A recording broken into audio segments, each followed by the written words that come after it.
అండి. నమస్తే. ఆషాఢం స్పెషల్‌తో మీ సుస్వరవాణిలు వచ్చేసింది. మిత్రులంతా బాగున్నారు కదూ! మేము బాగున్నామండి. ఏమిటా స్పెషల్ అనుకుంటున్నారా? అదేనండి, ఆషాఢ మాసం అంటే మన ఆడపడుచులకి గుర్తొచ్చి ముఖానికి చిరునవ్వునిచ్చేదే గోరింటాకు, మైదాకు లేదా మెహందీ. మామూలుగా శుభ సందర్భాల్లో, పండుగలకి, పెళ్ళిళ్ళకి అందరినీ ఆకర్షించేదే గోరింటాకు. ఇది అంత విశిష్టత కలిగింది మరి. అయితే గోరింటాకు సౌందర్యానికే కాకుండా ఎన్నో అనారోగ్యాలకు కూడా ఉపయోగపడుతుంది. మరి అవేంటో, దేనికి వాడాలో తెలుసుకుంటే అవకాశం ఉన్నవాళ్ళు వాడుకోవడానికి బాగుంటుంది కదా! అందుకే గోరింటాకు గురించి తెలుసుకుందాం రండి. గొంతు బొంగురిపోవడం అనేది త్రోట్ ఇన్ఫెక్షన్ వల్ల, థైరాయిడ్, గొంతులో కఫమున్న గొంతు బొంగురిపోయి ఇరిటేట్గా ఉంటుంది. అటువంటప్పుడు నీటితో గుప్పెడు గోరింటాకు వేసి మరిగించి వడగట్టి ఆ నీటిని నోట్లో వేసుకుని పుక్కిట పట్టండి. గొంతు బొంగురు తగ్గి స్వరం చక్కగా ఉంటుంది. కొందరికి థైరాయిడ్ వల్ల, న్యూరోపతి సమస్య వల్ల, విటమిన్ B12 లోపం వల్ల, హార్మోన్స్ ప్రాబ్లం, పోషకాహార లోపం వల్ల శరీరం ఎప్పుడూ వేడిగా ఉంటుంది. అటువంటప్పుడు గోరింటాకుని మెత్తగా నూరి ఆ పేస్టుని నుదుటిపై పెట్టుకుంటే శరీరంలోని అధిక వేడి తగ్గుతుంది. కీళ్ళు, జాయింట్స్ వద్ద వాపు, చురుకు మనడం, బాగా నొప్పులుగా ఉన్న చోట గోరింటాకు ముద్దని పట్టులా వేస్తే కీళ్లవాపులు, నొప్పులు తగ్గుతాయి. ఈ రోజుల్లో చాలామందిని వేధించే సమస్య నిద్రలేమి కదా! అటువంటి సమస్య ఉన్నవారు కొన్ని గోరింటాకు పువ్వులని దిండు కింద వేసి పడుకుంటే చక్కగా నిద్రపడుతుందని ఆయుర్వేద వైద్యులు చెప్తున్నారు.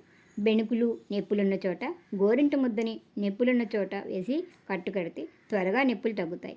కొంతమందికి యూరిన్కి వెళ్ళినప్పుడు మూత్రంలో మంటగా ఉండి యూరిన్ సాఫీగా రాక ఇబ్బంది పడుతుంటారు.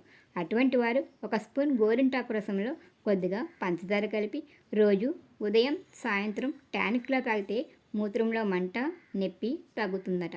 కొంతమందికి చేతులపై, కాళ్లపై కంతులు వస్తుంటాయి కదా! వాటిపై మెత్తగా నూరిన గోరింటాకు పేస్ట్ని పెడుతుంటే ఈ గడ్డలు తగ్గిపోతాయి. నీళ్ళల్లో ఎక్కువగా పనిచేసేవారికి, ముఖ్యంగా ఈ వర్షాకాలంలో గోర్లలో ఫంగస్ చేరి గోరు పుచ్చిపోయి నొప్పిగా ఉంటాయి. గోరు చుట్టూ వస్తుంది. అటువంటి వారు గోరింటాకుని తరచూ పెడుతుంటే గోళ్లలోని ఇన్ఫెక్షన్లు తగ్గి గోర్లు ఆరోగ్యంగా ఉంటాయి. అలాగే కొంతమందికి వేళ్ల మధ్య తెల్లగా వరిసిపోతూ ఉంటాయి. దాన్ని అశ్రద్ధ చేస్తే ఆ ఫంగస్ శరీర ఇతర భాగాలకి పాకుతుంది. అటువంటప్పుడు వేళ్ల మధ్య గోరింటాకుని ప్రతిరోజు పైపూతగా వేస్తుంటే వరుపులు తగ్గిపోతాయి. శరీరంలో అతిగా వేడి చేసినప్పుడు సెగ్గడ్డలు వస్తుంటాయి. అటువంటప్పుడు వాటిపై గోరింటాకు పేస్టులో కాస్త పసుపు కలిపి పెడితే గడ్డలు త్వరగా తగ్గుతాయి. గోరింటాకు రసాన్ని నుదుటిపై రాసుకుంటే తలనొప్పి త్వరగా తగ్గుతుంది.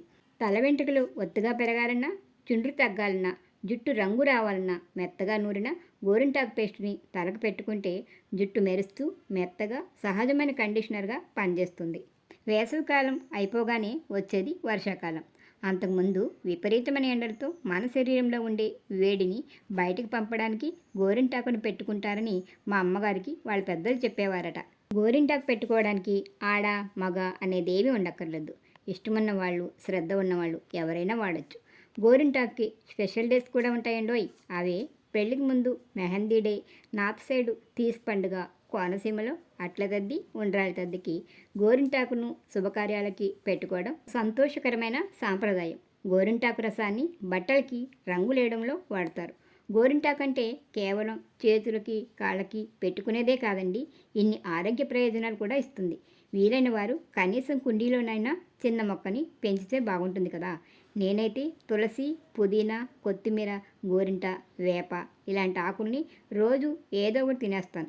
తల వెంట్రుకల నుండి కాలిగోళ్ల వరకు ఆరోగ్యంగా పనిచేస్తుంది. సైడ్ ఎఫెక్ట్ లేని ప్రకృతి సహజంగా వరంగా ఇచ్చిందే గోరింటాకు. ఈ మైదాకుని హెన్న, డై, హెయిర్ ఆయిల్, షాంపూల్లో, అలాగే వివిధ వ్యాధులు తగ్గించడానికి ఆయుర్వేద ఔషధాల్లో వాడతారు. దేని గురించి అయినా పూర్తిగా తెలుసుకుంటేనే కదా విలువ ఇవ్వగలుగుతాము. మరి గోరింటాకు గురించి చాలా విషయాలు తెలుసుకున్నారుగా. దీనికి ఎంతటి విలువ ఇవ్వాలనేది మీ ఇష్టం. ఆయుర్వేదంలో ఒక మంచి మాట ఉంటుందండి. అదేమిటంటే ఔషధం కానీ పదార్థం ఉండదు, అయోగ్యుడైన మనిషి ఉండడు అని. మన చుట్టూ ప్రపంచాన్ని గమనిస్తే, ఆలోచిస్తే నిజమే అనిపిస్తుంది కదండి. ఏమంటారు? మీరు గోరింటాకు పెట్టుకున్నారా? కామెంట్ పెట్టండి. వీడియో నచ్చితే లైక్ ఇవ్వండి. మన ఛానల్ని సబ్స్క్రైబ్ చేసుకుని పక్కనే ఉన్న బెల్ ఐకాన్ని నొక్కండి. ఇలాంటి మంచి విషయాలను మిత్రులకు షేర్ చేసి నన్ను ప్రోత్సహించండి. మరొక వీడియోతో మళ్ళీ కలుసుకుందామా? అంతవరకు సెలవు మరి. నమస్తే.